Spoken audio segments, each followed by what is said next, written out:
Last year on Thoroughbreds Argo, we featured the Carbine Club Stakes winner Lunar Rise enjoying life as a show jumper with Tara Madgwick and her family.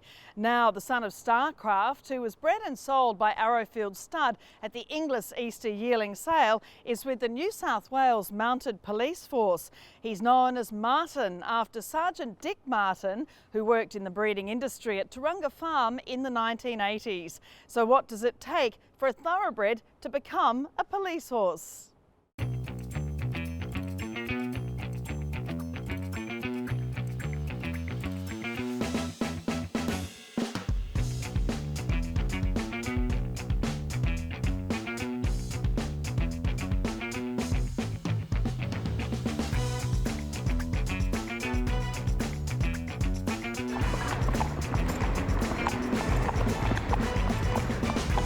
It's so fabulous to see Lunar Rise / Lenny / now Martin here today at the New South Wales Mounted Police. He does seem a very special horse. Yeah, he's quite special. I think in probably the first week that I had much to do with him, I sort of saw that side that everyone who's had a lot to do with him tells me about. Yeah, he's really special. Tell me about an average day with the Mounted Police. Do you do sort of training every day or schooling, or how often does he get out and about? What's his regular day? Yeah, so I suppose the standard day would be, usually we'll come in, like for myself, it would be riding a horse or two, usually about 2 horses, maybe 3 on a busy day. And then in the afternoon, you'd take those 2 horses and out on patrol for a couple of hours in the afternoon. So for Lenny, he'll get up, he goes on a walker to stretch his legs, he'll get ridden or exercised. That could be either lunging or ridden in the yard by myself. And then after lunch, yeah, he'll go on a patrol. So I suppose for most horses, whatever you allow is training. So all of our dealings with him, especially for a horse that's a bit newer, you're constantly training them and exposing them to new things. So there is the mental training we'll touch on a bit further on, but physically as well. It's not as if, you know, like a racehorse, he has to get out and gallop and do lots of fitness exercise. I guess it's more about long, slow sort of work just to keep his mind and his body just nice and calm. Yeah, and I think because they're in a stable environment, they have to have a certain amount of exercise so that they're not too cooped up.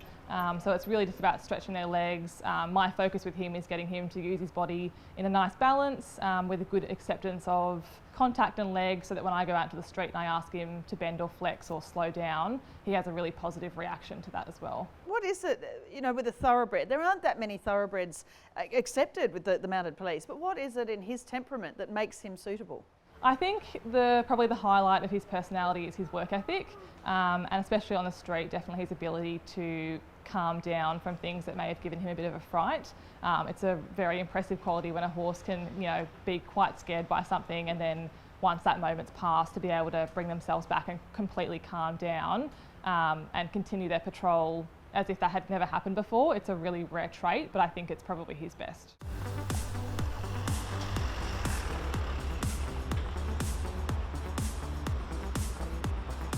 I guess that comes with time as well. There must be some scary incidents, I guess, initially as well, because, you know, it's so spooky for a horse, isn't it, out on the road? Yeah, definitely. And some horses obviously have a greater natural ability, I suppose, to cope with that sort of stuff. But for a lot of them, if they do have that underlying ability, it's just exposing them to within their range of what I suppose is scary to them. And then obviously, the easier that gets, then they can start progressing and finding things that they, you know, find a little bit more challenging, and it just becomes normal for them. And Lunar Rise raced up to Tatra. They pair down. It's Lunar Rise. Tatra's coming back. Lunar Rise the outside, just with the head in front, and Lunar Rise got the money ahead to Tatra. Well, he was originally named Lunar Rise, a successful racehorse. He was bred by Arrowfield Stud, bought by Duncan Ramage for the late Dato Tan Chinam and others through the 2011 Inglis Easter yearling sale. He won the 2012 Group 3 Carbine Club Stakes, which is the traditional opening race for the Melbourne Cup Carnival on Derby Day. How much do you see in his brain, as you said, he's obviously a quick learner, and his general way of learning that maybe was what made him a good racehorse too? I think without a doubt he has an incredibly impressive work ethic. I think in the yard, since I've had anything to do with him, he literally gives 110% the entire ride. There's not really a second that I've had where I've sort of thought like, come on buddy, like, you know, come up there, be with me, like pay attention. He's already there. I feel like you could ride him for 6 hours straight and he would still just be thinking like, yep, what's next? What are we doing? like, what do you want? Is this correct? Yeah, he really gives 110%, which I think obviously to be a successful racehorse, they've got to have that drive to want to do what you're asking, I suppose. The English Carbine Club Stakes taken by Lunar Rise, a $380,000 purchase at the Easter sales. He's by Starcraft from Spirited Dancer, raced by Dato Tan Chinam and Tunku Ahmad Yahya. And he went to Hong Kong for part of his career, had some wonderful show jumping and general equestrian training as Lenny with BreedNet's Tara Madgwick and her kids Jack and Jasmine. Jasmine's here today. It's gorgeous to see them reunited. How much do those extra few years off the track assist a thoroughbred when they come to doing this sort of work with the Mounted Police? Oh, massively. I think, to be honest, I don't actually know if we've ever taken any thoroughbreds straight off the track, maybe one or two in the past, but they take quite a long time to develop. So for a horse that's gone and had, you know, multiple years retraining and just being exposed to different environments and learning to relax and stand still is invaluable for when it comes to us. Because obviously you just can't expect most racehorses straight off the track to cope with that straight away. So having, definitely having a lot of exposure for us, it's invaluable.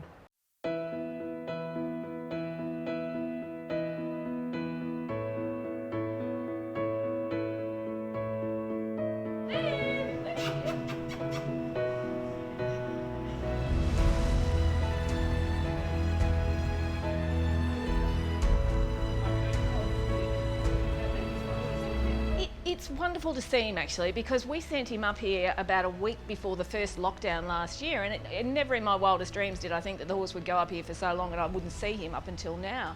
But with COVID, obviously things happen and you can't travel as you would. But it's like sending your child away to university, and you know they're in this new environment, they're facing all these new challenges, and you really hope that they're going to be able to do the job.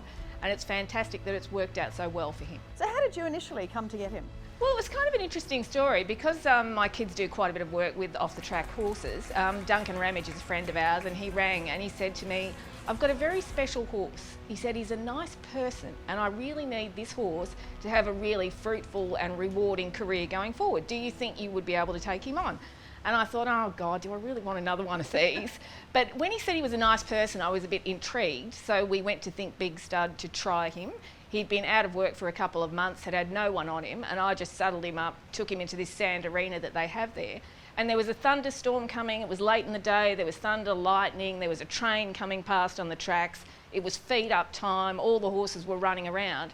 And that horse just trotted around, he jig-jogged a little bit, but all his reactions were really good. I threw Jasmine on him that day and I thought, right, we'll take this horse home and give him a go. Because all those basic things were positives that you certainly want to see in a horse. Well, he was so good in the training that you all did with him when you were show jumping him, and you know, his brain obviously is that of a good horse, an elite horse. To win a group race, you have to be an elite horse. So I'm sure you could see that in the training you were doing with him. The thing with Lenny is he's got an exceptional level of intelligence. I mean, we trained him to be a show jumper, but he was by no means a naturally talented jumper. But if you had have trained him to be a dressage horse, a show hack, an eventer, he would have given it his best shot and done the very best job that he could, and that is the nature of the horse. And I think, he went as far as he could in show jumping with us. He was quite competent at 1.10 m, but he wasn't going to be a superstar. And one day in the afternoon we were out riding, and Jack and Jazz were on two young show jumpers, and we were on quite a steep bitumen road. It's quite a slippery surface, there was a sharp turn, and a boy on a bike came around a corner and the bike skidded. The two show jumpers spun around, bolted down the hill, and Lenny just stood there and was like a statue.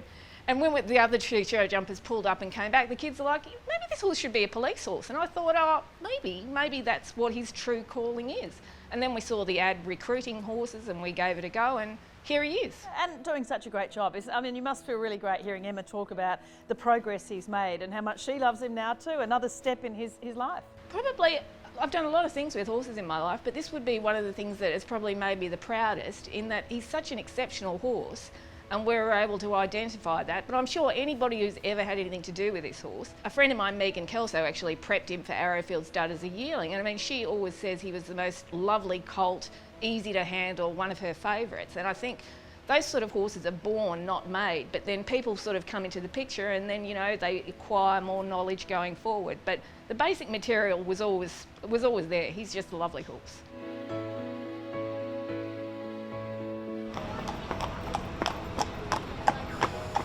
Well, his new new name is Martin. Explain where that name came from. It's a pretty famous name in the police force. Yeah, it's quite well known around the mounted unit. So one of our old sergeants, Dick Martin, he passed away unfortunately, very sadly, about 12 months ago. And he definitely had a bit of a love for the thoroughbred. And at the time that he passed away, we had just selected Lenny to be a police horse. So basically the name was donated in his honour, so Sergeant Dick Martin's honour. And you obviously have a lot of community support, I guess, you know, when we see these gorgeous horses out being so well behaved, even in the face of some poor behaviour, you know, from people at protests and so on, it's really important that they have trust in you, isn't it? Yeah, definitely. And I think that's probably underlying the best trait that we look for in our horses is a horse that's able to sit and look to you for guidance and reassurance. And it's definitely a quality that if they haven't got trust in you and that you're going to take care of them and put them in a good environment and a good situation, over time they just won't be suitable because they'll learn that if it's too scary for them and you know every time you take them out something bad happens, they're not going to be suited as a police horse. But if you take care of them and show them that the situations you choose to put them in, they're going to be okay and that they can cope with it and it's not too overwhelming, in time they just get better and better as they put more trust in you. And what makes you enjoy the job? I mean, I know from being a little kid you'd see police horses out and everyone just wants to pat them, but did you come through a police career and moved into the mounted police, or you came through an equestrian career into it? I grew up doing a lot of riding, and I suppose when I was probably about 16 I had the idea that I wanted to be in the mounted police, but I suppose everyone I spoke to said you really have to want to be a police officer first, because fundamentally we don't just get paid to ride horses, we are police officers, and you have to enjoy and want to do that job foremost. So yeah, probably about that age I sort of realised the difference between being in the mounted police and being paid to ride horses and then being a police officer, and I decided that both of those were careers that I wanted to go down. So I did 3 years in general duties first. I had a couple of diversions along the way where I went and did other roles and moved around a bit, but the goal was always to come back here, and I get to combine my passion of being a police officer and riding beautiful horses, and yeah, I'm very lucky to do what I do. There aren't many thoroughbreds in the mounted police. Why is that? I mean, obviously they're generally bred to be performance horses, so a lot of them don't cope. And again, it's not just thoroughbreds, it's most horses. They don't cope with the environment that we're in. It's obviously can be quite stressful.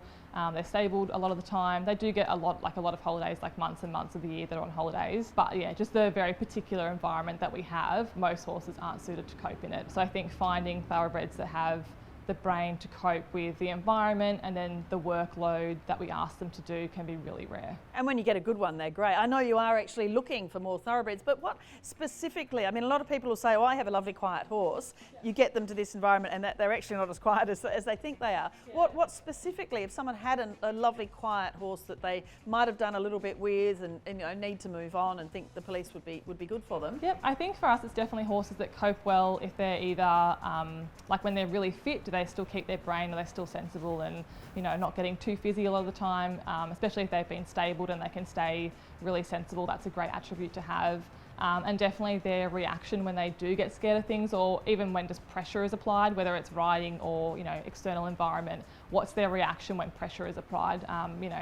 Do they want to not hang around? Are they trying to get out of there, or are they sort of okay, I'm a little bit scared but I'm prepared to listen and be guided by the rider? That's a really strong attribute as well for a horse that's likely to pass our testing capacity. So what does someone need to do if they do think they have a horse that might be suitable? Our minimum requirements for horses that we take is they have to be a minimum of 16 hands tall, bay or black. As you can see, we've got a stable full of bay or brown horses, so that's a requirement. And we do prefer geldings over mares, just because of how close they all work together. We find geldings generally cope a bit better, although we don't say no to a great mare. And they just, got to be quiet. And as I said before, their reaction to when they do get scared, it's inevitable that horses will find things challenging, whether it's in the yard or the environment we put them in on the street, but just their reaction when they do get scared. Do they hang around and listen to you? And what's in store coming up? He has some special projects and special patrols and special sort of events that he has to sort of learn about and get used to, and should be a lot of fun. Yeah, definitely. We've got a few things coming up. For the Easter show next year, we'll be participating in the musical ride,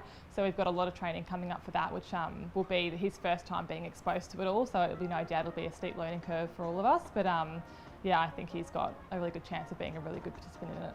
And you obviously have a great bond with him. I mean, I guess it's like anyone spending time with a horse. They really get you in the heart, don't they? Yeah, I think Tara would also say the same thing. He's a really special horse, and I think When I first met him, I also didn't know that much about him, and I was really keen to get to know him. And the more I've seen of his personality, his work ethic, and just his general personality, he's a really special horse. And I can see why everyone who's had anything to do with him throughout his entire career has really had a massive soft spot for him.